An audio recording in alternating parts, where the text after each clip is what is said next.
इतने पैसों के लिए तो मैं कुछ भी कर दूंगा, लेकिन पहले ये तो बताओ कि एक शादी की वीडियो बनाने वाले को न्यूज़ रिपोर्टर बनवा के करना क्या चाहते हो? पहले ये स्क्रिप्ट याद कर लो, फिर सब समझाता हूँ। नमस्कार, आदाब। क्राइम पेट्रोल सतर्क के आज के इस एपिसोड में मैं अनूप सोनी आप सबका स्वागत करता हूं। दर्द पीने वालों की खामोशी में भी तूफान उठते हैं। ये बात और है कि गरजने वाले बरसते नहीं। ये केस एक तूफान लेकर आया था। जज्बात के साथ जुनून भी बह रहा था और बहने वाला था खून, और वो भी कई इंसानों का। 30 दिन 30 कहानियों की श्रृंखला में आज के इस एपिसोड पर अपनी विशेष राय रखेंगे हमारे आज के मेहमान और जाने माने रिपोर्टर साहिल जोशी। नमस्कार, मैं साहिल जोशी क्राइम पेट्रोल सतर्क में आज फिर लेकर आया हूं एक ऐसा अनसुना अनदेखा केस जो मुझे लगता है कि आपको देखना बेहद जरूरी है। हम सबके कई एम्बिशन होते हैं। नई जॉब, नए अवसर के तलाश में हम में से कई लोग महानगरों का रुख कर लेते हैं, सक्सेस के पीछे भागते हैं, लेकिन कई बार फेलियर का भी सामना करना पड़ता है। सक्सेस और फेलियर के बीच में बहुत कुछ ऐसा होता है जिसमें भटकने के भी चांसेस होते हैं। यह भटकाव कभी कभी एक गंभीर अपराध का रूप ले लेता है। इस केस में भी कुछ ऐसा ही हुआ। यह 7 घंटे की एक ऐसी वारदात है जिसमें बीतने वाला एक एक पल कुछ जिंदगियों पर भारी पड़ने वाला था।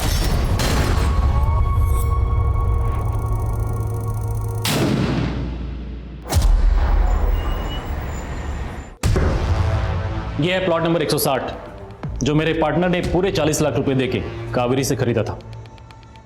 और ये रहे इस प्रॉपर्टी के पेपर्स, देखो। ये नकली पेपर्स है।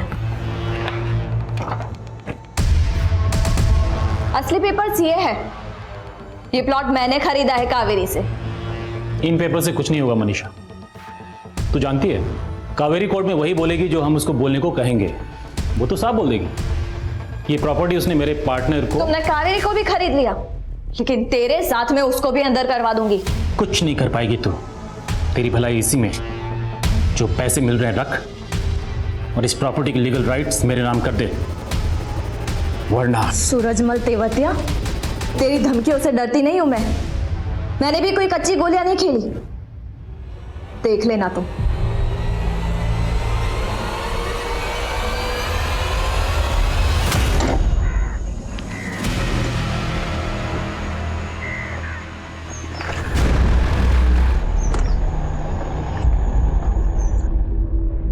अगर मैं उसकी सिर्फ हड्डी तोड़ूंगा तो मेरे खिलाफ पुलिस में बोल सकता है। तुम उसे जान से क्यों नहीं मरवा देती? नहीं, जितना बोला है उतना कर।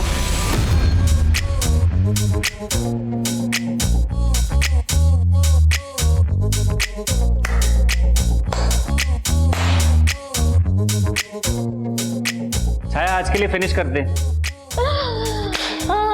Very good very good very good everyone. अच्छा, अब हम कल मिलेंगे। Okay, bye.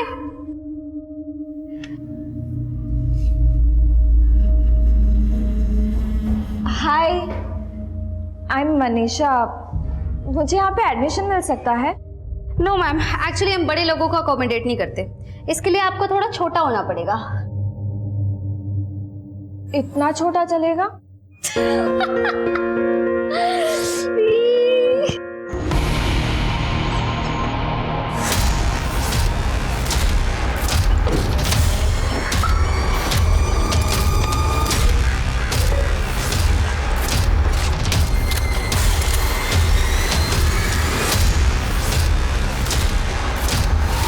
संडे को आप कॉफी बनवा बनवा के थका देते हो। हाँ, और कितना अखबार पढ़ोगे? जाओ जल्दी से नहा लो, लंच का समय भी होने आया। वो फिल्म की टाइमिंग देख रहा था मैं। हाँ? फिल्म देखने चलते हैं आज। तुम क्या कर रही हो?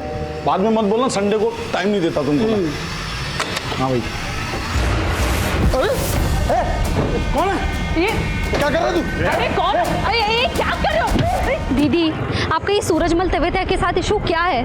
बताओ ना मुझे। कुछ नहीं, और तुम पापा को कुछ मत बताना, वरना उन्हें टेंशन हो जाएगी। मत मारो नहीं, मत मारो।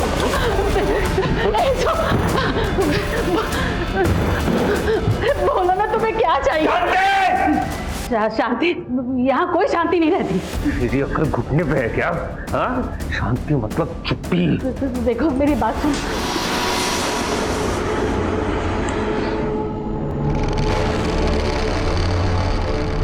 निशा दी, ये क्या कांड कर दिया यार। सूरजमल को पिटवाने के लिए गुंडे हायर कर दिए। अरे छाया, क्यों टेंशन ले रही हो? मैंने उसे सिर्फ सूरज को धमकी देने के लिए कहा है ताकि सूरज के साथ जमीन का मैटर सेटल कर सको।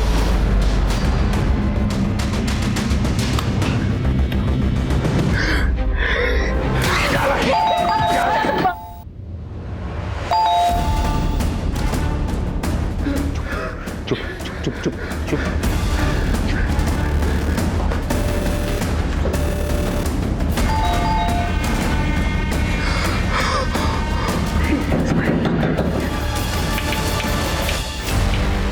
क्या हुआ माँ, ऐसे क्या देख रही हो? दरवाजा तो खोलो।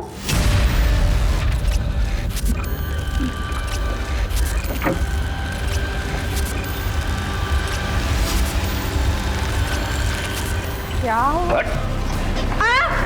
दीदी, दीदी, गरम।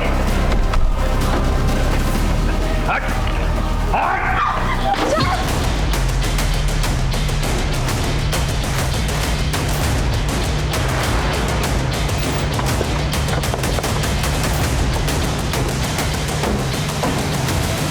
आप लोग श्योर हो कि आवाज बिल्डिंग के 4th फ्लोर से ही आई थी और वो गोली चलने की आवाज थी? हाँ सर, मैं 4th फ्लोर पे ही रहता हूँ और मेरा फ्लैट उनके फ्लैट के सामने ही है। सर पक्का गोली चलने की आवाज़ थी और सर कुछ चिल्लाने की आवाज़ें भी आ रही थी। सर जब हम उनके फ्लैट पर ये पता करने की कि आवाज़ किसकी है तो उनकी बेटी ने बताया कि उनके फ्लैट में शॉर्ट सर्किट हुआ है और उसके माथे से खून भी बह रहा था।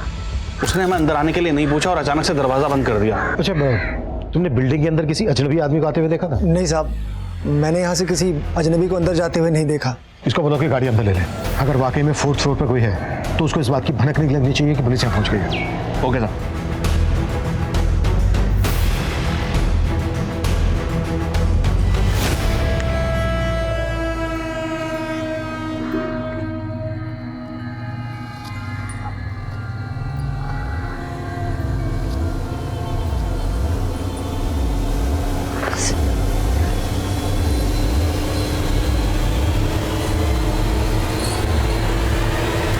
Good morning sir. मार्क पे जाओ। यहाँ पे या हाँ, प्रोफाइल प्रोफाइल नहीं हो। चलो लाइनें बोलो, एक्शन। आनंद, तुम मुझ पर बेकार में शक कर रहे हो। मेरे तो मम्मी पापा को मैंने छोड़ दिया, तब भी तुम मेरे। नेक्स्ट। सर पर अभी तो मैंने बस थोड़ी सी। मैडम आपका हुनर देख लिया हमने, अभी आप जाइए। सर मैं अरे मैडम, जब रोबोट का ऑडिशन होगा ना तब हम आपको बुलाएंगे। सर प्लीज बस। अरे मैडम जाइए ना, बेइज्जती करूंगा फिर जाओगे क्या? Please leave.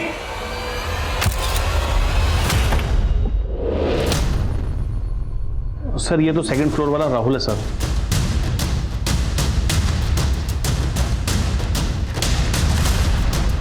और ये कैब वाला लड़का कौन है? सर ये समझ नहीं आ रहा, ये हमारी सोसाइटी का तो नहीं है। इस कैब वाले लड़के की बॉडी लैंग्वेज कॉशियस लग रही है। ऐसा लग रहा है जैसे सीसीटीवी से अपना चेहरा छुपाने की कोशिश कर रहा हो।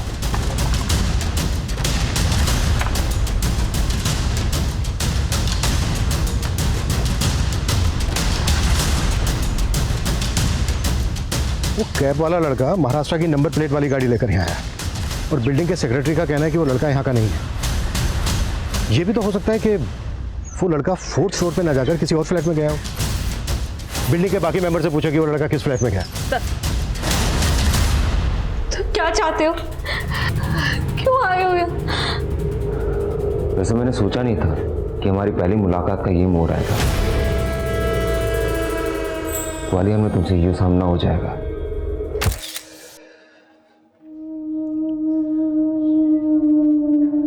वैसे एक टैलेंट तो है आप में।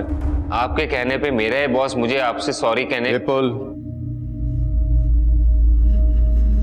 सर मैं तो तारीफ कर रहा हूं, मतलब अच्छा ठीक है, आई एम सॉरी। देवी जी ये कार्ड रख लीजिए। इस रोल में आपके लिए मैं कुछ नहीं कर सकता, लेकिन देवी जी अगर आगे कुछ हुआ ना तो मैं जरूर आपके लिए कुछ ना कुछ जरूर कोशिश करूंगा, ठीक है? ये लीजिए। मुझे आज भी गिल्ट है कि मेरे वजह से तेरा करियर बर्बाद हो गया, लेकिन मेरा जो प्लान है ना, उससे तेरे सारे रास्ते बदल जाएंगे। मैं तो तुझे फिल्में भी लॉन्च करने वाला हूँ। तुम अपनी बकवास बंद करो, समझे? मेरी बात तुझे बकवास लगती है, लेकिन मैं सीरियस हूँ। एक मिनट,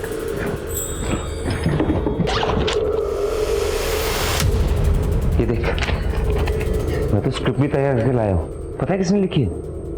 हाँ, मैंने। पढ़, पढ़ना। देखो प्लीज, मुझे कोई स्क्रिप्ट नहीं पढ़नी, मुझे जाने दो। मैंने बोला है पढ़ना है तो पढ़। सर ये ओम प्रकाश जी की दोनों बेटियां हैं। सर एक मिनट सर, यहाँ पॉज कीजिए जरा। सर ओम प्रकाश की बड़ी बेटी मनीषा के सर पर इस वक्त चोट नहीं है, लेकिन सुबह जब हम इनके फ्लैट पर गए थे तो इसके माथे पर चोट। सर मैंने सारे फ्लैट ऑनर से बात की, वो लड़का किसी भी फ्लैट में नहीं गया। इसका मतलब यह है कि वो लड़का इस वक्त ओम प्रकाश जी के फ्लैट में मौजूद है। जब ये गाड़ी बिल्डिंग में अंदर आ रही थी तब तू इंटरकॉम पे किसी से बात कर रहा था। कहीं ऐसा तो नहीं कि तू जानबूझ के गायब हो गया? साहब मैं जानबूझ के क्यों गायब होऊंगा साहब? वो तीसरे फ्लोर पे पानी ओवरफ्लो हो रहा था साहब, तो वही हम पानी का वाल बंद करने गए थे।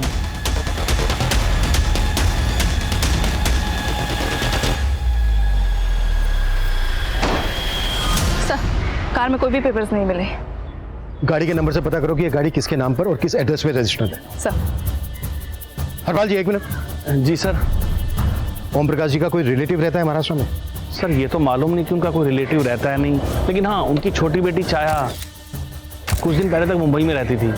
वो वहाँ पर फिल्म इंडस्ट्री में एक्ट्रेस बनने गई थी, लेकिन काम वाम मिला नहीं तो वापस आ गई। एक मिनट, इधर आओ। कहाँ जा रहे हो, क्या काम? सर वो डिलीवरी देने आए। कौन से फ्लैट में? बहुत ही सॉलिड स्क्रिप्ट है। कहानी शुरू होती है मुंबई से। एक लड़की मुंबई आती है एक्ट्रेस बनने का सपना लेके, और बहुत स्ट्रगल के बाद ना उसे एक छोटा सा रोल मिल जाता है।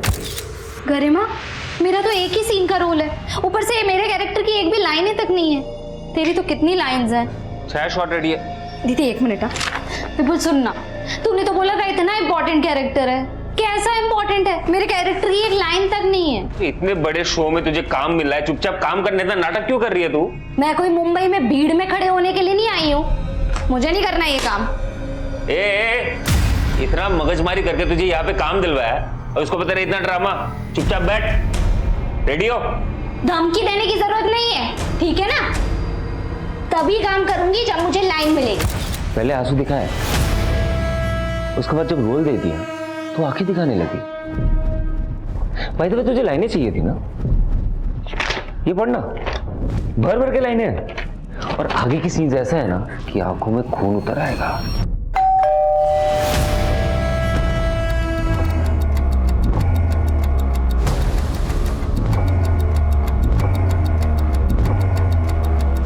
जो भी है उसे फटाफट यहाँ से रफा दफा कर। चल।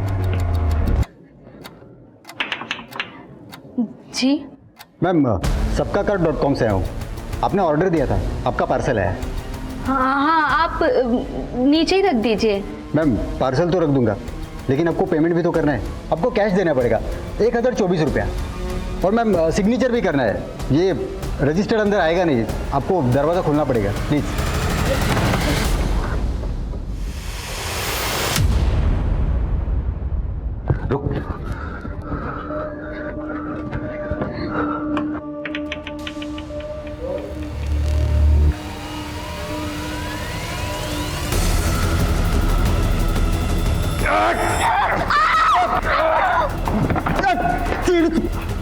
इस लड़के के इरादे बिल्कुल भी ठीक नहीं लग रहे सर। ये कुछ भी कर सकता है। सबसे पहले हमें यह समझना होगा उसने क्यों और किस मकसद से पूरी फैमिली को हॉस्टेज किया होगा। उस फ्लोर के बाकी के फ्लैट्स पूरी तरह से खाली करवाओ। फायर ब्रिगेड को स्टैंड बाई पे रखो। एक मेडिकल टीम और एम्बुलेंस बिल्डिंग के पास बुला के रखो। Yes sir. और हाँ, बिल्डिंग के सेक्रेटरी हरपाल से कहो कि हमें बिल्डिंग का ब्लूप्रिंट दे। मैं तब तक बैकअप टीम बुलवाता हूँ। Okay sir. Hello unit 2, hello unit 2।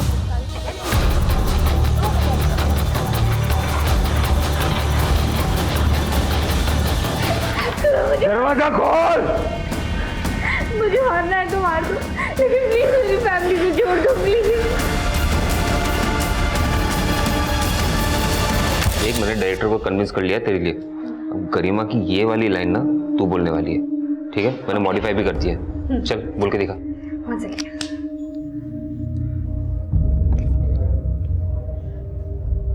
Ananya, तू समझ नहीं रही है यार। लव एट फर्स्ट साइट सिर्फ फिल्मों में होता है। प्यार के लिए अपनी जिंदगी दांव पर मत लगा। दिल के रास्तों पे भी हमें बहुत सोच समझ कर चलना चाहिए। सही है। शायद मैं गलत था। तुझ में भी एक कलाकार छिपा हुआ है। है ना? मानता है कि नहीं? बहुत जल्दी रंग बदलती है तू, लेकिन तेरा ये रंग बदलना ना मुझे पसंद है। अब ये खेल सिर्फ तेरा नहीं है, तेरे माँ बाप और तेरी बहन का भी है। तेरी बहन की वजह से। मेरी बहन ने क्या बिगाड़ा तुम्हारा? क्या बिगाड़ा? तुझे जो करना है वो मेरे साथ कर, लेकिन मेरे पेरेंट्स और मेरी बहन को छोड़ दे। सर, मैं छाया का फ्रेंड हूँ। मैं उसके साथ उसकी एकेडमी में काम करता हूँ। वो दोपहर तक मेरे साथ ही थी और रोज़ की तरह उसकी बड़ी बहन मनीषा उसे पिक करने भी आई थी। वहाँ पे मनीषा का किसी के साथ झगड़ा हो गया था, इसीलिए चेक करने के लिए मैंने छाया को फ़ोन भी किया था कि वो लोग सेफली घर पहुँचे हैं कि नहीं। हाँ साहिल, तुम दोनों सेफली पहुँच गए ना? हाँ आराम से। अरे माँ, ऐसे क्या देख रही हो? दरवाजा तो खोलो। Don't worry, don't worry. दीदी! सर, छाया ने फ़ोन अचानक काट दिया था, फिर काफ़ी देर से उसका फ़ोन भी बंद आ रहा था, इसीलिए चेक करने के लिए मैं यहाँ आ गया। अच्छा, तुमने भी कहा कि मनीषा का किसी के साथ झगड़ा हुआ था, किसके साथ हुआ था?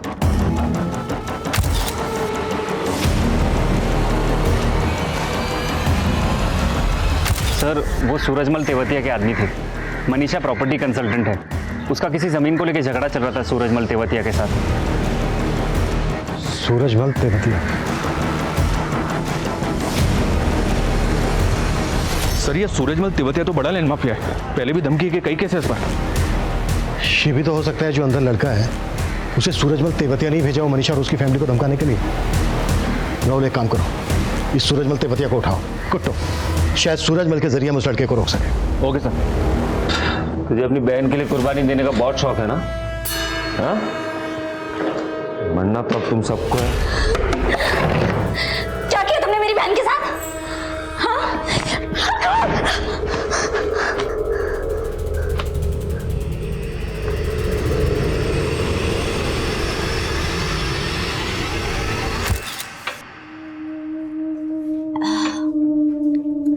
यार मुझे ना अभी छोटे मोटे रोल नहीं करने, लीड करना है यार। तू टेंशन मत ले, मैं ना एक मूवी डायरेक्ट कर रहा हूँ, तुझे पक्का चांस। और डायरेक्टर? फेंक मत यार, फाइनेंसर है तेरे पास? हाँ, कौन देगा तेरे को डायरेक्टर? अरे छोड़ ना इंडस्ट्री की बातें, चल ना गेम खेलते हैं। ओके चलो।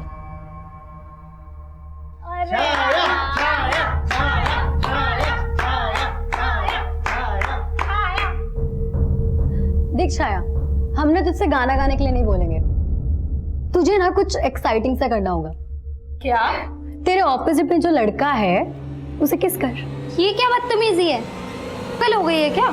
मैं किसी को किस विस नहीं करने वाली। तू जो नहीं कर पाई है ना, वो मैं अब आसानी से कर सकता हूँ। ये सब मेरी वजह से हो रहा है पापा। मेरी ही भूल का नतीजा है ये। कुछ भी बोल रहे हैं आप? मैंने किसी को नहीं भेजा मनीषा के घर पे। जिन लोगों को तुमने भेजा था ना उसके घर पे जमीन के कागजात पर जबरदस्ती साइन करवाने के लिए, उनको भी उठा लिया हमने। उगल दिया उन लोगों ने कि तुम चीज क्या हो। अब हमें ये बताओ, वो लड़का कौन है जिसने छाया और उसकी फैमिली को होस्टेज बना रखा है? मुझे कुछ पता नहीं है वो कौन है, किसने भेजा है किसको। मैंने बताया ना आपको, बल्कि ये मनीषा ने बाली को मेरे नाम की सुपारी दी थी। अगर मैं उसकी सिर्फ हड्डी तोड़ूंगा ना तो वो मेरे खिलाफ पुलिस में बोल सकता है। जान से क्यों नहीं मरवा देती इसको? नहीं, जितना बोला है उतना कर। कौन बाली? बोलो सूरजमल, चुप क्यों हो गए? बाली पहले मेरे लिए काम करता था, मेरा वफादार है वो। इसलिए जब मनीषा ने उसको मेरे नाम की सुपारी दी, उसने मेरे को सब कुछ बता दिया। सूरज सेठ, आप मेरे गुरु हैं इसलिए आपको बता रहा हूँ। आपकी मनीषा ने आपकी सुपारी दे डाली। अच्छा, तूने क्या बोला उसको? पैसे दे रही थी तो ले लिया। अब उसके कहने पे मैं आपको धमकी थोड़ी ना दे सकता हूँ। मैं तुझे डबल पैसे दूंगा, तू इस लड़की को रास्ते पे लेके आ। अरे सेठ, मैंने उससे पैसे लिए हैं। ऐसा करता हूँ कि ये काम किसी और को दे देता हूँ जो इस इलाके का ना हो। तो तुम्हारी कहने पे बाली ने इस लड़के को मनीषा के घर पे भेजा है? अरे मुझे नहीं मालूम उसने किसको भेजा है या भेजा भी है या नहीं। बाली कहाँ है? मुझे कोई आइडिया नहीं है वो इस वक्त कहाँ है। हाँ, एक फ़ोन नंबर है उसका मेरे पास। चुप चुप।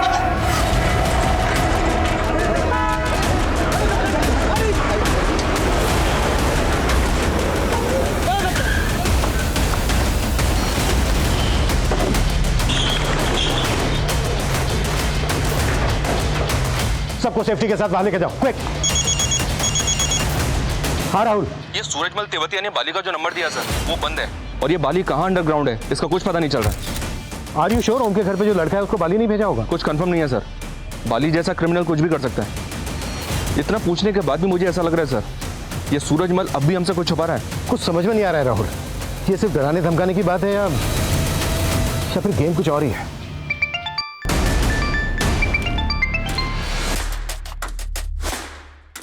सब सेट है, आपको वेट नहीं करना पड़ेगा। अब एक्शन शुरू करो। धमाका ग्वालियर में होगा लेकिन दिल्ली मुंबई तक सबकी हो जाएगी।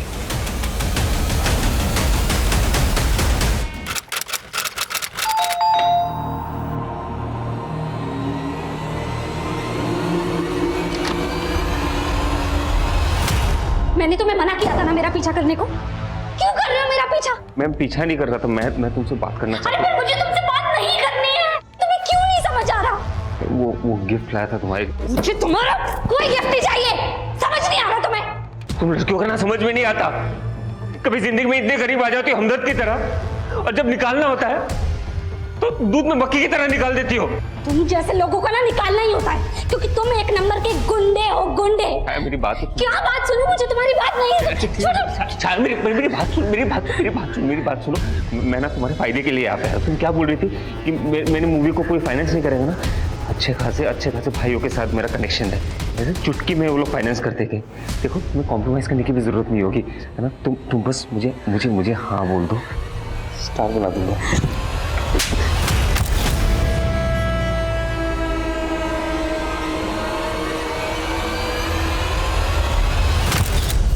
उस लड़के ने दीदी मेरा जीना हराम कर दिया है, जों की तरह चिपक के रह गया है मुझसे। तो उसका नाम नंबर बोल, उससे भी बड़े बड़े गुंडों को जानती हूँ मैं, 2 मिनट में सीधा कर दूंगी उसको। क्या बोल रही मनीषा तू? ऐसा कुछ नहीं करना मैं। छाया बेटा तू फ्लाइट पकड़ सीधे यहाँ आ जा, नहीं रहना तुझे मुंबई में। अरे तू टेंशन क्यों ले रही है? हाँ टेंशन मत ले, तेरी बहन भी मान गई है और तेरे पापा भी। अब तो हमारी फिल्म जरूर बनेगी, तू भी ना अपना बेस्ट परफॉर्मेंस देने के लिए तैयार हो जाए। भरोसा नहीं होता? ये देख,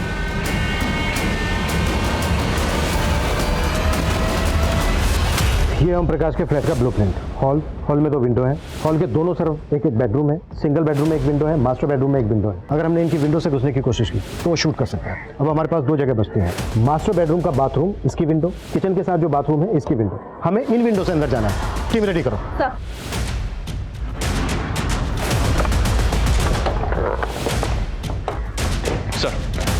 सर तेवतिया से इनक्वायरी करके लौट रहा था तो मुंबई पुलिस का कॉल आया मुझे इस कार की इन्फॉर्मेशन देने के लिए सर, जिसमें वो लड़का आया था। ये कार विपुल भारद्वाज के नाम पे मुंबई के 4 बंगलों के एड्रेस पर रजिस्टर्ड है, लेकिन फिलहाल इस एड्रेस पे ताला लगा हुआ है। और सर ये विपुल की फोटो है, ये देखिए। ओम प्रकाश की छोटी बेटी छाया मुंबई में रहती थी, इस विपुल का छाया के साथ कोई कनेक्शन? फिलहाल तो ऐसा कुछ पता नहीं चला है, सिर्फ इतना पता चला है कि ये विपुल फिल्म इंडस्ट्री में काम करता है, असिस्टेंट डायरेक्टर है और पिछले कई दिनों से ग्वालियर आ रहा है। पॉसिबल है इसका बाली और सूरजमल तेवतिया के साथ कोई कनेक्शन? बाली की कोई लीड? अभी तक कुछ नहीं सर। ये कहाँ से आ गया, इनको कैसे पता चल गया? राजीव जल्दी कैमरा लेकर आ। ग्वालियर की प्रार्थना अपार्टमेंट हाउसिंग सोसाइटी को पुलिस ने चारों तरफ से घेर लिया है और ऐसा कहा जा रहा है कि इस बिल्डिंग के 4th फ्लोर पे एक फैमिली को हॉस्टेज बनाया गया है, लेकिन ये सच्चाई नहीं है।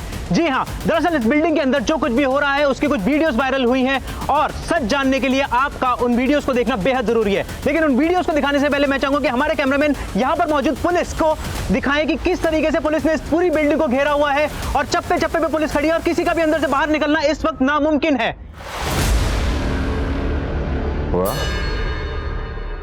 देख क्या मोड़ है हमारी प्रेम कहानी में? अब हम भी पॉपुलर हो गए और हमारा प्यार भी, है ना?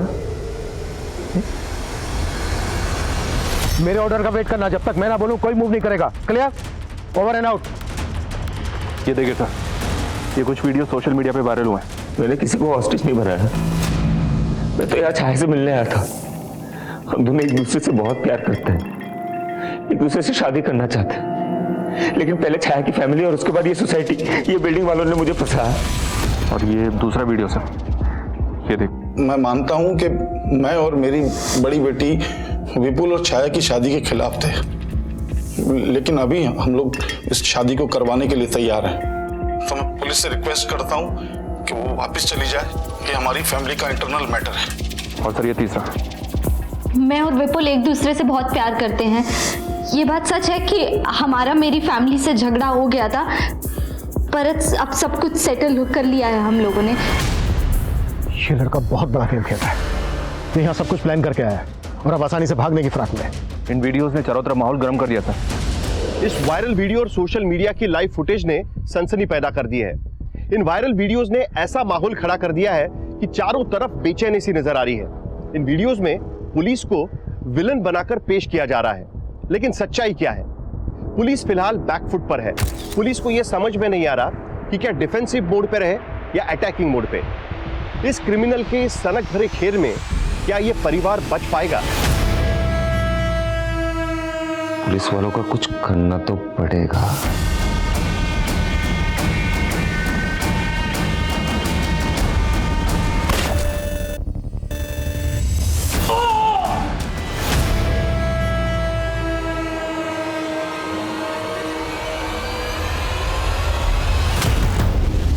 ये लड़का मीडिया के सामने हीरो बनने की कोशिश कर रहा है। लाइव रिपोर्टिंग में पुलिस वाले पे गोली चला दी इसने।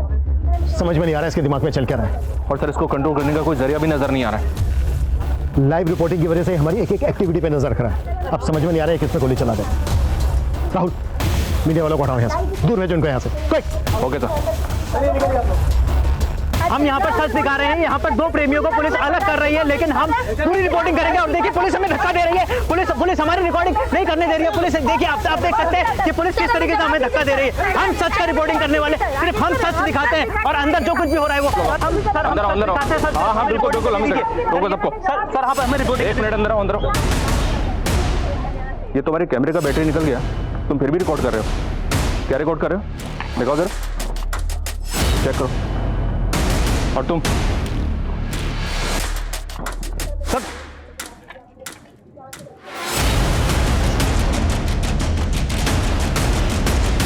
जल्दी करो और उस तरफ जाओ। तुम थोड़ा इस तरफ जाओ। चलो जल्दी मूव। ये देखे थे, ये आदमी बिना बैटरी के कैमरे से रिकॉर्डिंग कर रहा था, और ये मोबाइल को अपनी जेब में इस तरह से फंसा के लाइव रिकॉर्डिंग कर रहा था और फ्रेंड्स बुक पे अपडेट कर रहा था। ये देखे थे। ये सब क्यों कर रहे थे तुम लोग? और हो कौन? हाँ?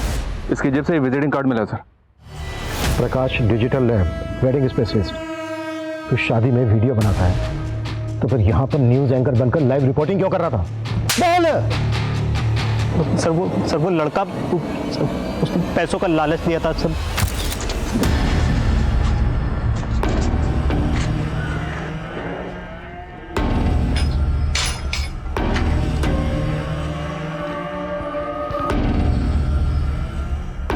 पैसों के लिए तो मैं कुछ भी करूंगा, लेकिन पहले ये तो बताओ कि शादी की वीडियो बनाने वाले को न्यूज़ रिपोर्टर बनवा के करना क्या चाहते हो? इसके साथ अब तू भी अंदर जाएगा। सर माफ कर दो सर, गलती हो गई। सच में मैं लालच में आ गया था सर। वीडियो क्यों नहीं आ रहा? आप जिस नंबर को डायल कर रहे हैं वो इस समय स्विच ऑफ है। हाँ, मर गया साला। Unknown number. हेलो विपुल, इंस्पेक्टर अभिमन्यु जिंदल बोल रहा हूँ। अरे जिंदल साहब, आपको मेरा नंबर कहाँ से मिल गया? वीडियो बना कर तू सोशल मीडिया पे वायरल करवा रहा है। क्या लगता है तुझे तेरा नंबर नहीं मिल सकता? ये जो गेम खेल रहा है ना, तू गेम खेलना बंद कर और बोल क्या डिमांड है तेरी?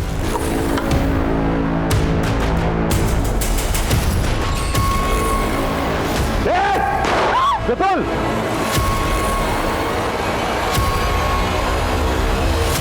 12 बजे शुरू हुई इस वारदात में 4 घंटे से भी ज्यादा बीत चुके हैं। थोड़ी थोड़ी देर में इस बिल्डिंग से गोली चलाने की आवाज आ रही है। एक ऐसी प्रेम कहानी जिसमें जुनून का साइड इफेक्ट अपने चरम पे है। एक गोली एक कांस्टेबल को जख्मी कर चुकी है। अब सवाल यह है कि इस बिल्डिंग में मौजूद सारे लोग जिंदा है या इनमें से कोई किसी गोली का शिकार हुआ है। मौत का यह खेल अब पुलिस कैसे रोक पाएगी? तू फिर से मुझसे भागने की कोशिश कर रही है? इधर आ! अगली बार मुझसे भागने की कोशिश की ना तो गोली बाजू से नहीं तेरे अंदर से जाएगी। तू समझती क्यों नहीं है? मैं तुझसे प्यार करता हूं, तुझसे शादी करना चाहता हूं।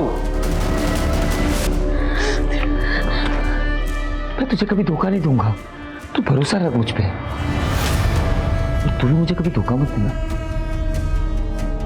अगर मुझे धोखा दिया ना तो मैं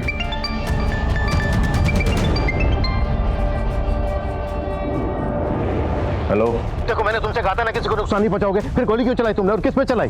अरे इंस्पेक्टर साहब, बहुत जल्दी टेंशन ले लेती हो। मैं अपने प्यार पे गोली चलाऊंगा क्या?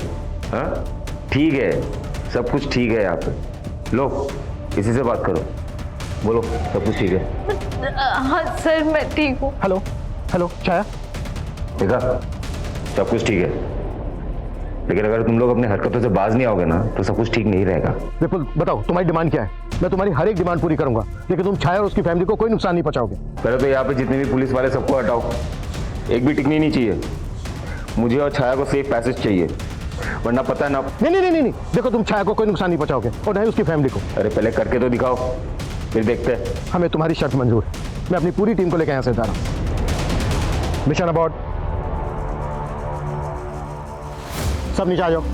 चलो चलो हमें यहाँ से निकलना है, चलो आ जाओ। सब बिना हलचल के गाड़ी में बैठो, हमें यहाँ से निकलना है, जल्दी करो क्विक। छाया सब सेट हो गया, सब मान गए, पुलिस वाले भी मान। हाँ इंस्पेक्टर, जैसे कि तुमने डिमांड की थी, हमारी पूरी पुलिस टीम यहाँ से निकल रही है। लेकिन देखो तुमने हमसे वादा किया है, छाया और उसकी फैमिली को बिना नुकसान पहुंचाए तुम छोड़ दोगे। हम तुम्हारी बात मान रहे हैं, तुम भी अपने वादे पर कायम रहना। हम यहाँ से जा रहे हैं, हमारी पूरी पुलिस टीम यहाँ से जा रही है। तुम चाहो तो ऊपर से चेक भी कर सकते हो। ठीक है, अभी मीडिया में जाओ और जाके बाइट दो कि तुम मुझे और छाया को सेफ पैसेज दे रहे हो। ओके।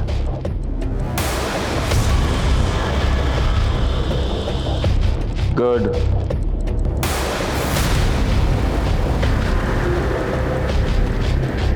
अब आया ना लाइव वीडियो।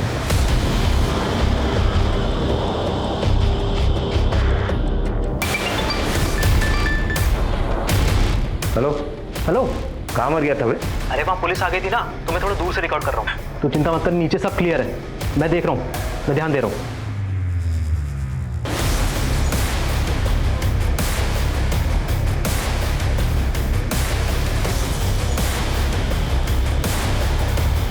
देखना कुछ भी नहीं है, सब क्लियर है एकदम। चल ठीक है, तो चुपके से वीडियो भेजते रहे।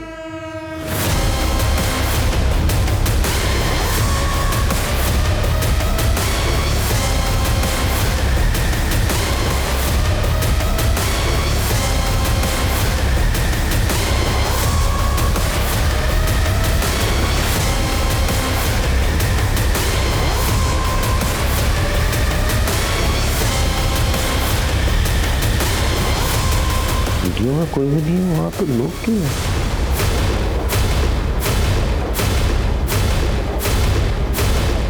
जगह तो सही है, थोड़ा मुझे एड़ा बना रहा है।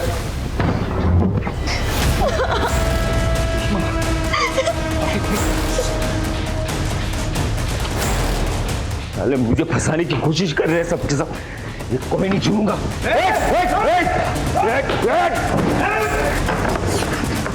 ये तुम लोगों ने अच्छा नहीं किया, अब कोई नहीं बचेगा।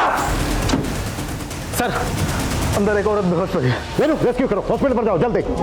और वो लड़का कहाँ है? सर वो लड़का उस रूम में, उसके साथ छाया भी है, उसने सर दरवाजा बंद कर दिया है। देखो किसी भी हालत में वो लड़का यहाँ से बच के नहीं निकलना चाहिए। सर मेरी बहन को बचा लीजिए, वो अंदर है। मनीषा तुम चिंता मत करो, हम तुम्हारी बहन को बचा लेंगे। इनको बाहर लेकर जाओ प्लीज, आप बाहर जाइए। विपुल देखो अब तुम यहाँ से बच्चा नहीं निकल सकते, हमने घेर दिया तुम्हें। बेहतर यही है कि तुम सरेंडर कर दो। अरे बच के तो जाएंगे इंस्पेक्टर, और तुम लोग ही जाने दोगे? काशान पट्टी किया ना तो सबसे पहले इसको उड़ाऊंगा, उसके बाद खुद मर जाऊंगा। नहीं नहीं नहीं नहीं, देखो तुम गोली मत चलाना, गोली मत चलाना, हम तुम्हें जाने देंगे। प्लीज गोली मत चलाना, ठीक है? सब अपने अपने गन उसमें डालो और यहाँ पर टेबल पे रखो। जैसा ही करा वैसा करो, सब गन डालो उसमें। जल्दी करना, जल्दी करो जल्दी करो। इधर रखो, रख इधर।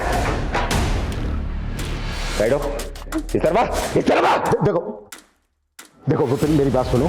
सामने नहीं आना इंस्पेक्टर, लेकिन तुम्हें मार दूंगा मैं। ऐसे मत भागो, तुम अपने आप को समझ रहा हो? पीछे जा, पीछे जा। दूंगा मैं गोली, मैं बोल रहा हूं, मैं गोली मार दूंगा। नहीं देखो तुम गोली मत, हम तुम्हें जाने देंगे। मैं खुद कह रहा हूं कि मैं जाने दूंगा तुम्हें। तो बोल रहा हूं, सामने नहीं आना। तुझे क्या लगा था तेरे कहने से चले जाएंगे हम? तुझे आसानी से भागने देंगे यहाँ से? लेके जाओ इसको। तुम ठीक हो शायद? लेकिन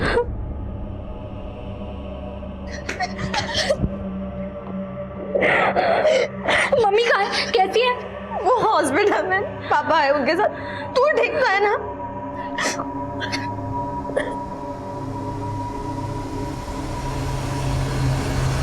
ये एक रिश्ते का एक ऐसा फेलियर था जो इस भयानक वारदात की वजह बन गया।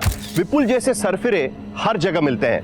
जब भी लड़कियां इनकी छेड़छाड़ बदतमीजियां बर्दाश्त करती हैं और इग्नोर कर देती है, तब इनके हौसले और भी बढ़ जाते हैं। और विपुल ने तो ऐसा कोहराम मचाया जिसे काबू करने में 7 घंटे का समय लगा।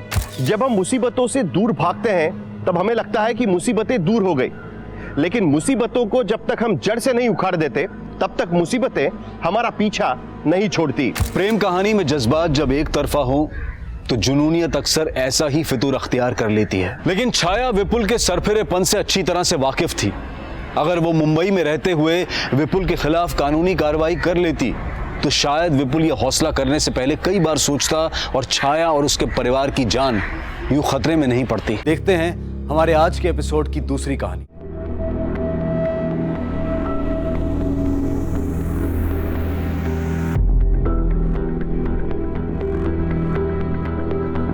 अकाउंटेंट साहब पूरी दुनिया का हिसाब करते हैं, मेरा हिसाब कब करेंगे? मन तो बहुत करता है स्वाति,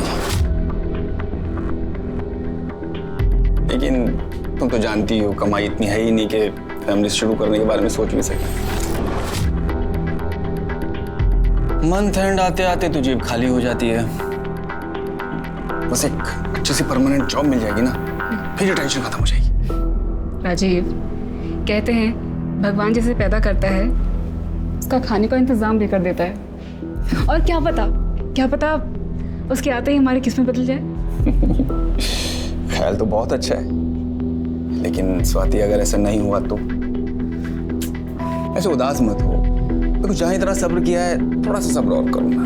जैसे अच्छी सी जॉब मिल गई ना परमानेंट, फिर देखना मैं कैसे बच्चों की लाइन लगाता हूँ। क्या नाटक लगा के रखा है तूने? हाँ, नहीं खाऊंगी नहीं खाऊंगी, प्यार से समझा रही हूँ, खा ले समझ में नहीं आ रहा, दिमाग खराब करके रखा है। एक कान के नीचे दूंगी ना, ये गिर जाएगी। क्या कर रही है तू ये? अरे बच्चे के चेहरे पे दाग आ गया ना तो कोई उसे हाथ भी नहीं लगाएगा। अरे तो आप ही बताओ क्या करूं मैं? किसी भी लड़की के साथ ऐसा नहीं होना चाहिए। जब हर इंसान को इज्जत से जीने का हक है तो फिर लड़कियों के साथ अलग बर्ताव क्यों? आप सब जो मुझे देख रहे हैं, सुन रहे हैं, आपसे सिर्फ एक ही बात कहना चाहूंगा कि अगर आपके पास कोई जानकारी है कि किसी लड़की या महिला को देह व्यापार में धकेला जा रहा है, या फिर आप खुद लड़की या महिला हैं जिनके साथ ये अत्याचार हो रहा है, तो आप मुझे 4440645654 पर कांटेक्ट कर सकते हैं और मैं और मेरी टीम आपकी मदद करने की पूरी कोशिश करेंगे। आपको इस दलदल से बाहर निकालेंगे। नंबर एक बार फिर से नोट कर लीजिए, 44406। ए, चलो धंधे पे लगो, कोई फरिश्ता नहीं आने वाला बचाने।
मिनट तेरे पास, जल्दी कर और निकल।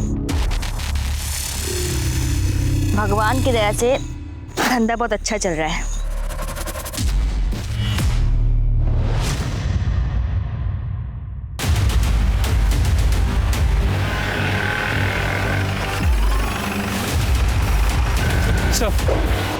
इस तरफ सर, संभाल सर। ये गाँव वाला यहाँ हल्का होने आया, इसने बॉडी को देखकर हमें इन्फॉर्म कर दिया।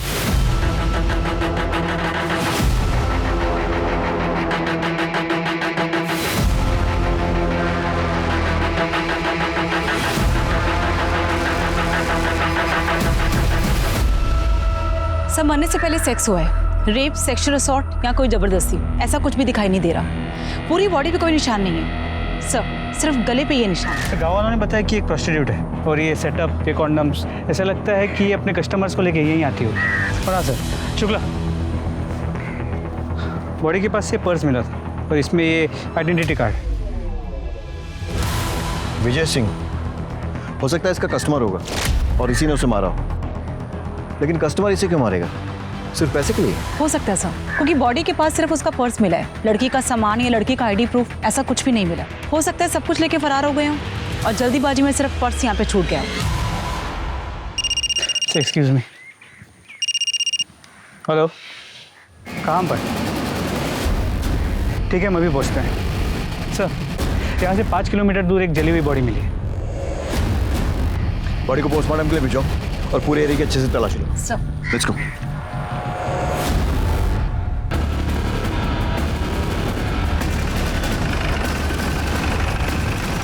लगता है पेट्रोल जैसी किसी चीज से जलाया गया है। पहचानना भी मुश्किल है कि आदमी है या औरत। यहाँ ऐसी कोई चीज नहीं मिली जिससे हम बॉडी की पहचान कर सके। मिश्रा, पता करो आसपास में कोई मिसिंग कंप्लेंट दर्ज हुई है क्या? शायद उससे इसकी शिनाख्त हो सके। विजय सिंह, इसका पता करो। जी सर। 5 किलोमीटर के दायरे में एक प्रोस्टिट्यूट और एक जली हुई लाश मिलने से पूरे इलाके में दहशत फैल जाती है। दिन दहाड़े हुई इस हत्या के लिए जिम्मेदार कौन है, पुलिस या प्रशासन? सवाल ये भी खड़ा होता है कि एक वैश्या जिसके पास जिस्म के अलावा कुछ भी नहीं, बात अगर पैसे की होती तो सिर्फ मारपीट तक होती, लेकिन यहाँ मामला कुछ और है। सर, जंगल में जिस औरत की लाश मिली थी उसका नाम मीना था, उम्र 22 साल। 15 साल की उम्र से इसी डिस्ट्रिक्ट में अलग अलग जगह में प्रोस्टिट्यूशन का काम कर रही थी ताकि पकड़ी ना जाए, पर 2 बार अरेस्ट हो चुकी है। हमारे पास उसके रिकॉर्ड्स भी हैं। और उसकी फैमिली, उनका कोई रिकॉर्ड? सर नहीं, उसका अभी तक असली नाम भी पता नहीं चला, तो फैमिली का कहाँ से पता चलेगा? पता नहीं इस धंधे में कब से है। फैमिली होगी भी तो सामने नहीं आएगी, क्योंकि उन्हें उसकी मौत के दुख से ज्यादा अपनी झूठी इज्जत की चिंता होगी। सर, मीना मर्डर केस में सस्पेक्ट विजय सिंह के बारे में पता किया। टेम्पो ड्राइवर है, विशाल नगर स्लम में रहता है। पड़ोसियों ने बताया कि करीब 1 साल पहले उसकी बीवी की मौत हो गई थी, जिसके बाद से वो प्रोस्टिट्यूट्स के पास जाने लगा। कभी कभी उन्हें घर भी ले आता था, जिस वजह से मोहल्ले में झगड़े भी होते थे। मतलब पॉसिबिलिटी है कि शायद मर्डर उसी ने किया। इसका कोई आता पता? सर, हम पता कर रहे हैं। पड़ोसियों ने बताया कि विजय कल टेम्पो लेके निकला तो था, लेकिन वापस नहीं आया। उसके बाद किसी ने विजय को नहीं देखा। उसका फ़ोन नंबर मिला है, लेकिन कंटिन्यूसली स्विच ऑफ आ रहा है। मतलब ये हो सकता है कि मर्डर करने के बाद वो फरार हो गया। मिश्रा, इस विजय सिंह और इसका टेम्पो दोनों के लिए बोलो जारी करवाओ। जी सर। और वो जली हुई लाश जो मिली उसकी कोई शिनाख्त? सर, वो एक मीडियम हाइट के आदमी की। इस डिस्क्रिप्शन से मैच करता हुआ कोई भी मिसिंग कंप्लेंट पिछले 1 हफ्ते में रजिस्टर नहीं हुआ है।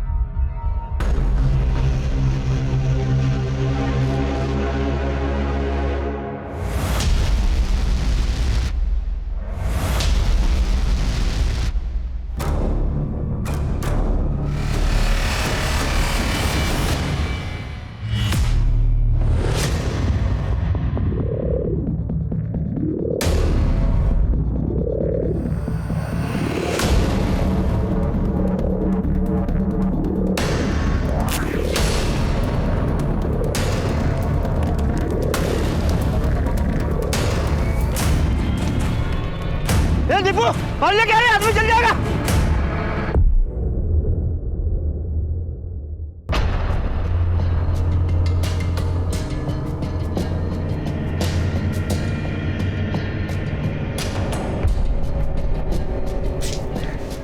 ए, घूरता क्या है? चाहिए तो माल ढीला कर। एक बार का कितना? 1000 फाइनल है। देता है तो बोल, वरना मेरा टाइम खराब मत कर। निकल यहाँ से। चल मेरे राजा, चल शुरू हो जा। अबे कितना घूरेगा, शुरू हो जा राजा।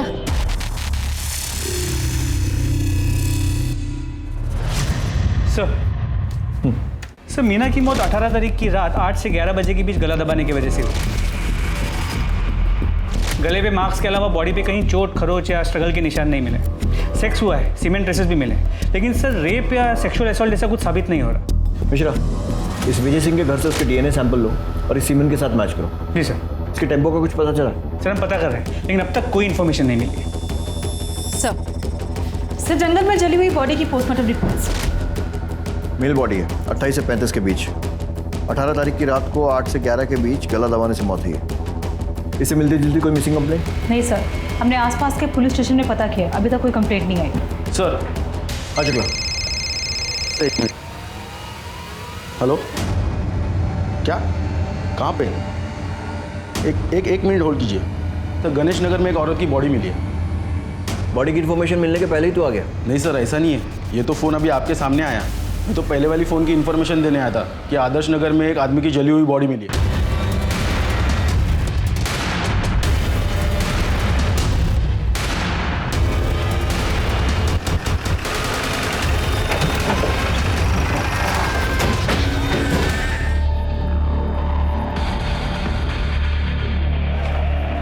सर आसपास के लोगों का कहना है कि इस औरत का नाम शबनम है।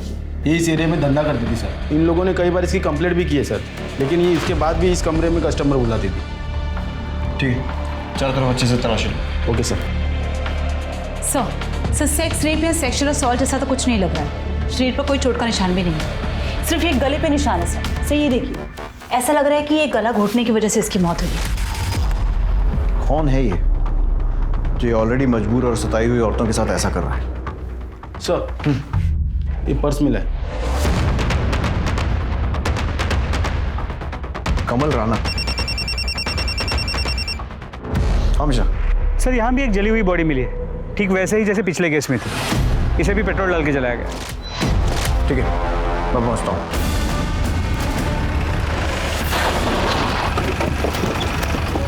सर गांव के इन दो लोगों ने बॉडी को जलते हुए देखा। बॉडी को पोस्टमार्टम के लिए भेजो, तभी कुछ क्लियर हो पाएगा। कमल राणा, ये आई कार्ड उस औरत की लाश के पास मिला, शायद उसका कस्टमर हो सकता है। पता करो कौन है, कहाँ मिलेगा, सारी डिटेल्स। ये औरतें वैसी मौत से बदतर जिंदगी जी रही, पर किसी को उसमें भी चैन नहीं है। एक के बाद एक करके उन्हें मारे जा रहा है। अभी 2 दिन भी पूरे नहीं हुए, एक और प्रोस्टिट्यूट और एक और जली हुई लाश मिलती है, ठीक वैसे ही जैसे पिछली 2 लाशें मिली थी। सवाल यह है कि इन हत्याओं का मकसद क्या है? ये जितने भी कत्ल हुए, उनके तरीके को देखकर लगता है कि इसके पीछे किसी एक शख्स का हाथ है, पर बहुत मुमकिन है कि पुलिस को उलझाने की या कातिल की कोई साजिश हो।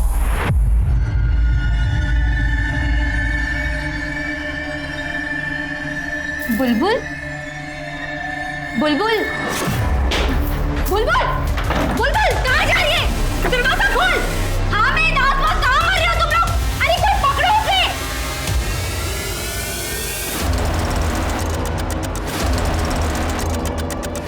बुलबुल, राशिद, क्या कर रहा है? सब पकड़ो हुआ।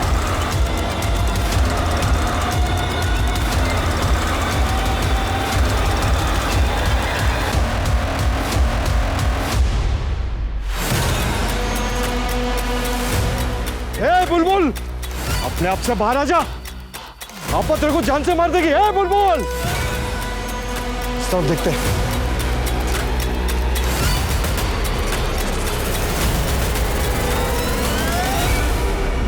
सर 2 दिन के अंदर अंदर 2 प्रोस्टिट्यूट्स और 2 आदमियों की जली हुई बॉडी कुछ ही किलोमीटर के घेरे में मिलती है। क्या ये कोइंसिडेंस हो सकता है? कोइंसिडेंस?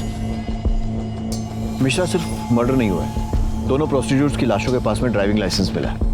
अब अगर एक आध केस में मिलता तो मान सकते थे कि किसी ने गलती से गिरा दिया, लेकिन दोनों ही केसेस में सेम गलती, वो भी 2 अलग अलग लोगों से। कंफर्म है कि दोनों केसेस रिलेटेड है। विजय सिंह और कमल राणा, इनके आधार कार्ड के बेसिस पे इनकी जितनी डिटेल्स मिल सकती हैं सब निकालो। सर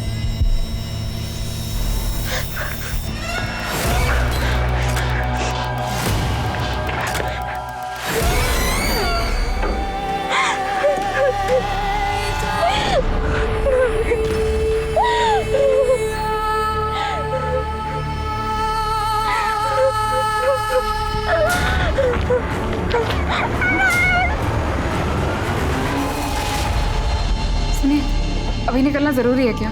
कल सुबह तक का वेट नहीं कर सकते? इतनी रात हो रही है। अरे अर्ली मॉर्निंग तो मुझे ऑफिस में रिपोर्ट करना है ना। देखो अभी मैं निकलूंगा फरीदाबाद के लिए तो कम से कम 1.5 से 2 घंटे लगेंगे पहुंचने। फिर जाकर सामान रखूंगा, थोड़ा सोऊंगा। हाँ तो और उसके बाद सुबह जाकर के मैं स्वाति क्या हुआ? इतना सैड फेस क्यों बनाया हुआ है? नहीं, प्लीज स्वाति समझो ना।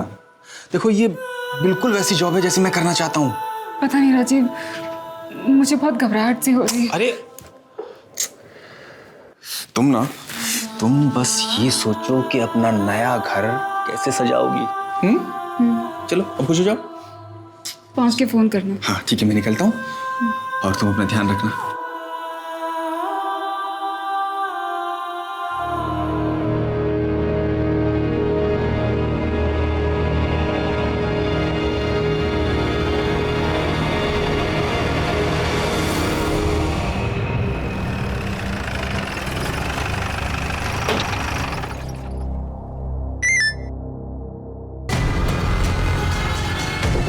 मिश्रा, यादव, टीम निकालो, लड़की को रेस्क्यू करने जाना है। जल्दी चलो।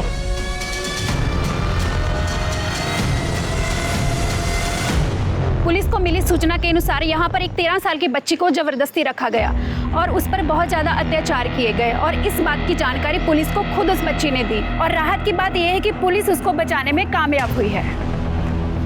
हटो उसको। सर हम कुछ सवाल पूछना चाहते हैं आपसे। एक्सक्यूज मी सर, क्या आप हमें बता सकते हैं ये बच्ची कौन है और इस पर अत्याचार करने वाले लोग कौन थे और आपको इस बात की जानकारी कैसे मिली? इस बच्ची का नाम प्राची है।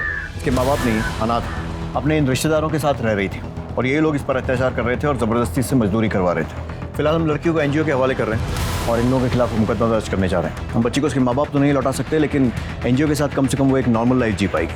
Thank you so much. Thank you so much.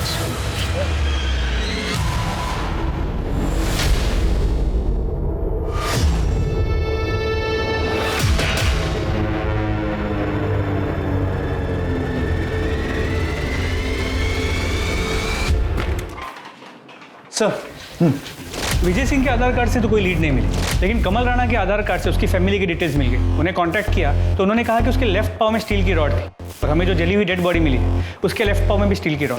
मतलब ये हो सकता है कि वो लाश कमल की हो। मिश्रा, कमल की फैमिली से कांटेक्ट करके उसका डीएनए सैंपल लो और उस जली हुई बॉडी के साथ मैच करो। सर।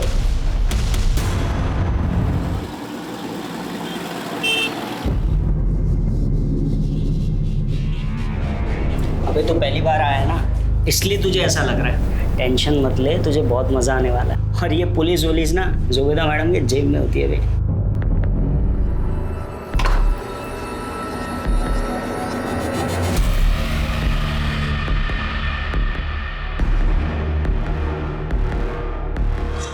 हाय नीरज। भैया भैया प्लीज मेरी मदद करो। मुझे ये सब जबरदस्ती करवा रहे। इन लोग ने ना मुझे इंजेक्शन देके बड़ा किया। अभी मैं सिर्फ 13 साल की हूँ भैया, प्लीज मेरी मदद कर दो।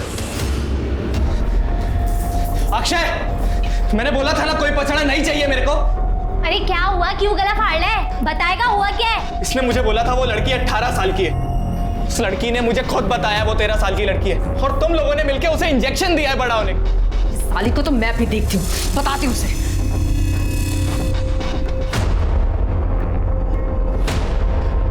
जुबेदा, ये फिर भाग गई।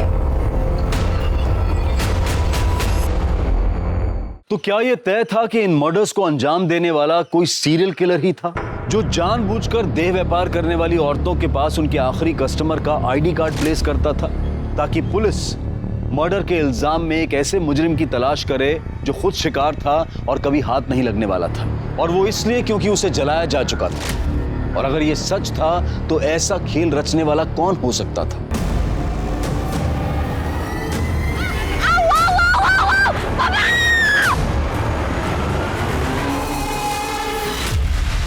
आपके पति कब से गायब? सर 2 दिन से। 21 तारीख की रात 11 बजे वो ये कहकर निकले थे कि वो फरीदाबाद जा रहे हैं। अगले दिन 10 बजे उनको ऑफिस में रिपोर्ट करना था, तो उसके बाद से उनका कोई अता पता ही नहीं सर। उनका फ़ोन भी स्विच ऑफ आ रहा है। आपने ऑफिस में पता किया? सर उनकी जॉब अभी लगी थी, वो ज्वाइन करने जा ही रहे थे, इसलिए मुझे ज़्यादा कुछ पता नहीं है। उसी भी जल्दबाजी में निकल गए। ऑफिस का नाम, कंपनी का एड्रेस कुछ पूछ नहीं पाए सर। उनकी किसी से दुश्मनी या फिर हाल फिलहाल में कोई झगड़ा? नहीं सर, कोई दुश्मनी, कोई झगड़ा नहीं। कोई अफेयर? बिल्कुल नहीं सर, हमारी लव मैरिज है, 1 साल पहले ही हमारी शादी हुई है। ठीक है, आप इनके पास अपनी सारी डिटेल्स लिखवा दीजिए, हम जल्द से जल्द आपके पति को ढूंढने की कोशिश करेंगे। चलिए। 6 हेलो,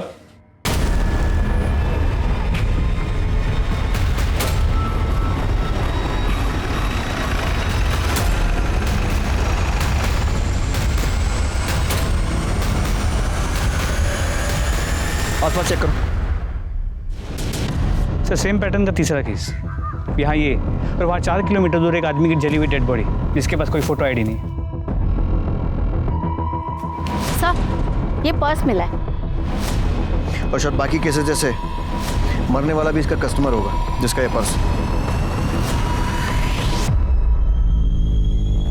राजीव पालीवाल। राजीव पालीवाल? सर ये तो हुई है जिसकी बीवी मिसिंग कंप्लेंट लिखवाने आई। आप लोगों का दिमाग खराब हो गया? राजीव प्रोस्टिट्यूट के पास? ऐसा हो ही नहीं सकता सर। देखिए, मैं ये नहीं कह रहा हूँ कि राजीव प्रोस्टिट्यूट के पास गया था, या फिर गया था तो क्यों गया था, ये भी नहीं बता सकता। मैं सिर्फ ये चाहता हूँ कि आप बॉडी की शिनाख्त करेंगे क्या ये राजीव की है या नहीं। मैं आपका दुख समझता हूँ, लेकिन हम लोग भी ड्यूटी कर रहे हैं, सो प्लीज कोऑपरेट। चेहरा इतना जला हुआ है, मैं कैसे बताऊँ कि राजीव है या नहीं। देखिए, राजीव की बॉडी पर अगर कोई आइडेंटिफिकेशन मार्क हो या कोई चोट का निशान जिससे आप उसकी पहचान कर सकें। बचपन में उनका एक ऑपरेशन हुआ था, तो राइट हैंड पे उनका निशान है।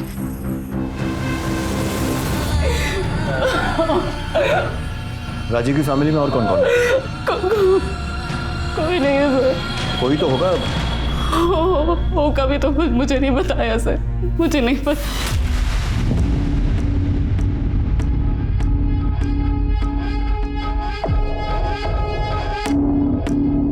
हाँ भेजो।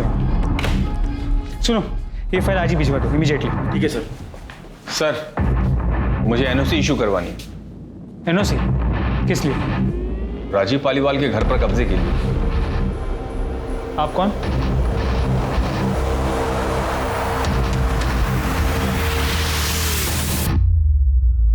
रवि पालीवाल?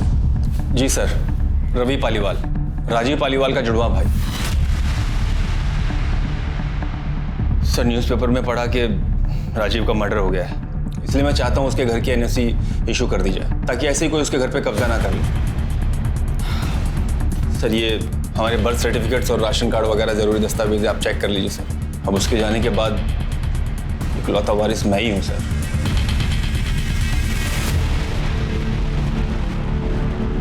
जिस न्यूज़पेपर में ये पढ़ा कि राजीव का मर्डर हो गया, उसमें ये नहीं पढ़ा कि उसकी वाइफ ने बॉडी को आइडेंटिफाई किया, और प्रॉपर्टी पर पहला हक वाइफ का ही होता है ना। वाइफ? वाइफ उस घर में रहती है? क्या बात कर रहे हैं सर, वो घर तो 1 साल से खाली पड़ा है, जब से राजीव पुष्पा भाभी और ख्याति को लेकर यहाँ शिफ्ट हो गया था। पुष्पा, ख्याति, ये कौन है? पुष्पा भाभी राजीव की वाइफ और ख्याति उनकी बेटी। 1 मिनट, राजीव की वाइफ का नाम स्वाति है, और उसने हमें बताया कि उन दोनों की 1 साल पहले शादी हुई है और उनका कोई बच्चा नहीं है। तो ये बेटी कहाँ से आई? क्या?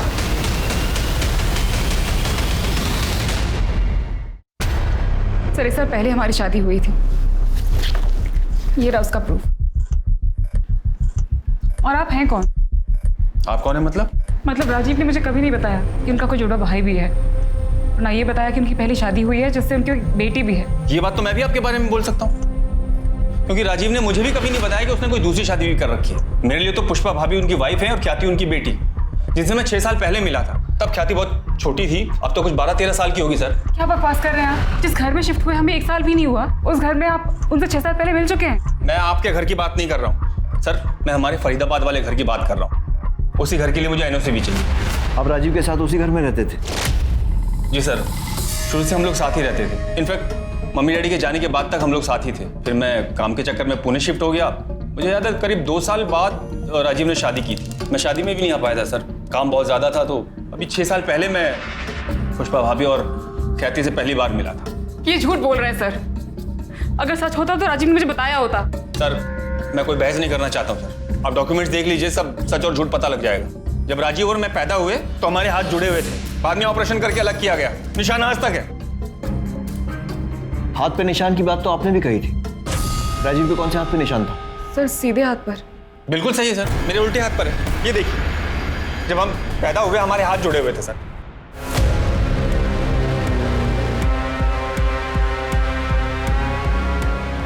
स्वाति जी आपका दुख समझते हैं, लेकिन इनके डॉक्यूमेंट से तो ऐसे ही लग रहा है कि ये सही बोल रहे हैं।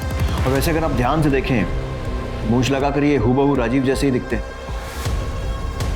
मिश्रा, रवि का DNA सैंपल लो और डेड बॉडी से मैच करवाओ, और इनके डॉक्यूमेंट्स फिर से वेरीफाई करो, और अगर सब कुछ सही निकलता है तो NOC दे दो, लेकिन लोकल पुलिस को इन्फॉर्म करने के बाद। और इनका घर भी लोकल पुलिस की मौजूदगी में ही खोलो। Sir, thank you sir.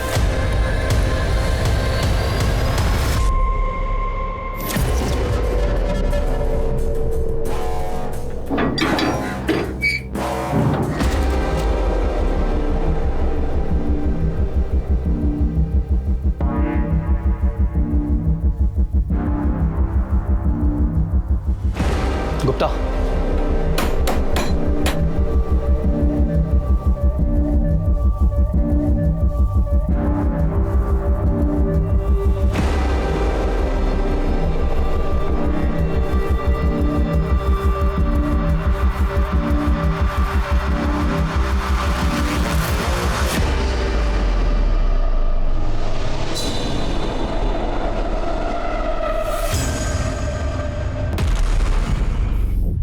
Gupta, पूरा घर चेक करो।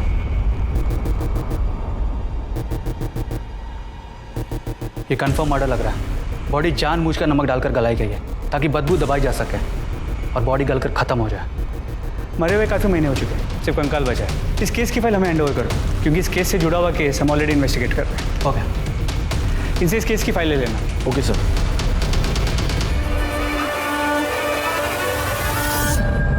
मेरे पीछे ये राजीव का घर है, जिनका कत्ल प्रोस्टिट्यूट और उनके कस्टमर के सीरियल किलिंग के दौरान हुआ। जांच के बाद पहली बार पुलिस की टीम राजीव के घर पहुंची है। घर की तलाशी ली गई तो घर के अंदर से एक कंकाल मिला। हालांकि उसकी शिनाख्त अभी नहीं हो पाई, मगर पुलिस को शक है कि ये कंकाल राजीव की पहली पत्नी या फिर बेटी का हो सकता है। मेरा तजुर्बा कहता है कि ये मामला महज एक इत्तेफाक नहीं है, ये सारे कत्ल सोची समझी साजिश का नतीजा है। आखिर कब रुकेगा मौत का यह सिलसिला? ये लाशें अभी भी मिलती रहेंगी।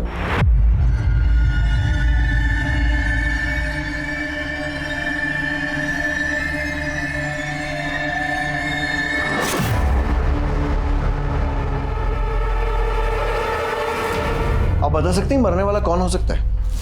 सर मैं कैसे बता सकती हूँ? मुझे तो ये भी नहीं पता था कि राजीव की फैमिली भी है। पता नहीं था या बताना नहीं चाहती? सर मेरा विश्वास कीजिए सर, मैं सच बोल रही हूँ। आपके लिए सिर्फ एक केस होगा, पर मेरे लिए तो मेरी पूरी दुनिया उजड़ गई है सर। मैं बिलीव ही नहीं कर पा रही हूँ कि राजीव मेरे साथ ऐसा कैसे कर सकता है। अगर वो मेरे सामने होते तो मैं उनसे पूछती उन्होंने मेरे साथ ऐसा क्यों किया। ठीक, जा सकते हैं। दामिनी सर, ये रवि का जुड़वा वाला एंगल चेक करो। ये बात मुझे हजम नहीं हो रही है कि एक सगा भाई अपने भाई की मौत पर, शादी पर कहीं भी नहीं पहुंचा, लेकिन मौत की खबर मिलते ही प्रॉपर्टी की NOC कराने पहुंच गया। उसने एक बार भी ये नहीं पूछा कि भाई के मरने के बाद उसकी पत्नी और उसकी बेटी कहाँ है। रवि और राजीव दोनों के कॉल रिकॉर्ड्स और मोबाइल डिटेल्स निकलवाओ, और जो डॉक्यूमेंट्स उसने दिए हैं अच्छे से चेक करो।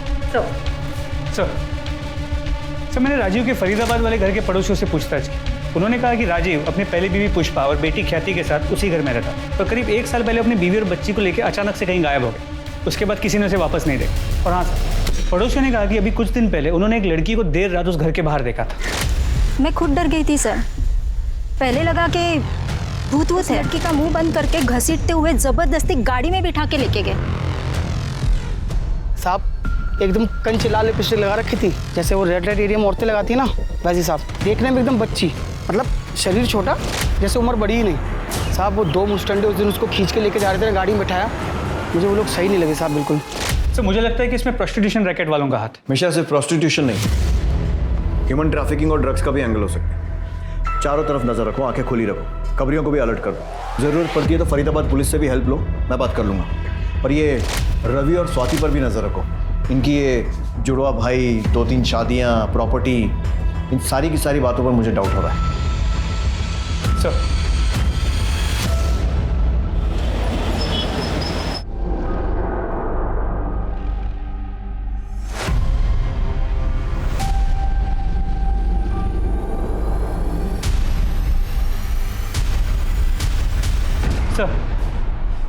सर झिलमिल के बॉडी पे मिले सीमेंट का डीएनए उसकी बॉडी से 4 किलोमीटर दूर जो जली हुई बॉडी मिली थी उसके डीएनए से मैच करता है, लेकिन सर वो डीएनए रवि के डीएनए से मैच नहीं करता। इसका मतलब वो लाश राजीव की नहीं है और राजीव का पर्स वहां पर जानबूझकर हमें गुमराह करने के लिए डाला गया था। लेकिन अगर ये भी सीरियल किलर का काम है तो वो ऐसा क्यों करेगा, जबकि पिछले दोनों केसेस में उसने ऐसा नहीं किया था। तो फिर कौन है ये जो गुमराह करने की कोशिश कर रहा है?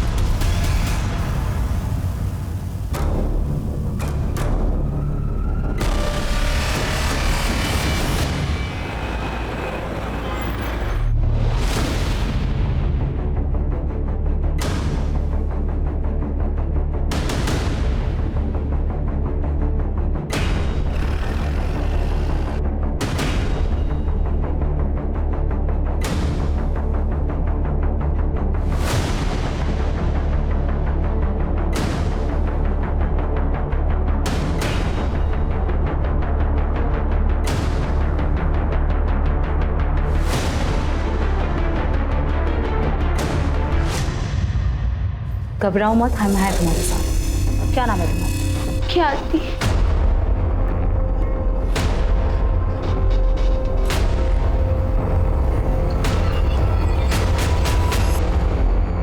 मम्मी पापा दोनों मुझे बहुत प्यार करते थे, पर पता नहीं 1 साल पहले उनको क्या हो गया। वो मम्मी को बहुत मारते थे, बोलते थे वो प्रोस्टिट्यूट है, गंदा काम करते। मम्मी मना करती थी, बहुत रोती थी, पर पापा उनकी बात सुनते ही नहीं थे। फिर पापा मुझे भी मारने लगे, गुस्सा करने लगे कि मैं उनकी बेटी नहीं हूँ, मेरा बाप कोई और है, जिसके साथ मम्मी दिन रात रोती थी, सोचती थी कि एक दिन पापा ठीक हो जाएंगे, पर ऐसा नहीं हुआ। कितने दिनों तक? Thank you uncle. अगर आप मेरी मदद नहीं करते, मुझे बचाते नहीं, तो मैं अपनी जान ले लेती। पहचानती हो? हाँ, ये मेरे पापा हैं। बेटा इनके हाथ पे चोट का निशान है ना? हाँ। कौन से हाथ पर? सर सीधे हाथ पर सर। पक्का? सोच लो। हाँ सर पक्का। मैं वाइफ हूँ उनकी, मुझे तो पता ही होगा ना। पॉइंट। स्मिता जी,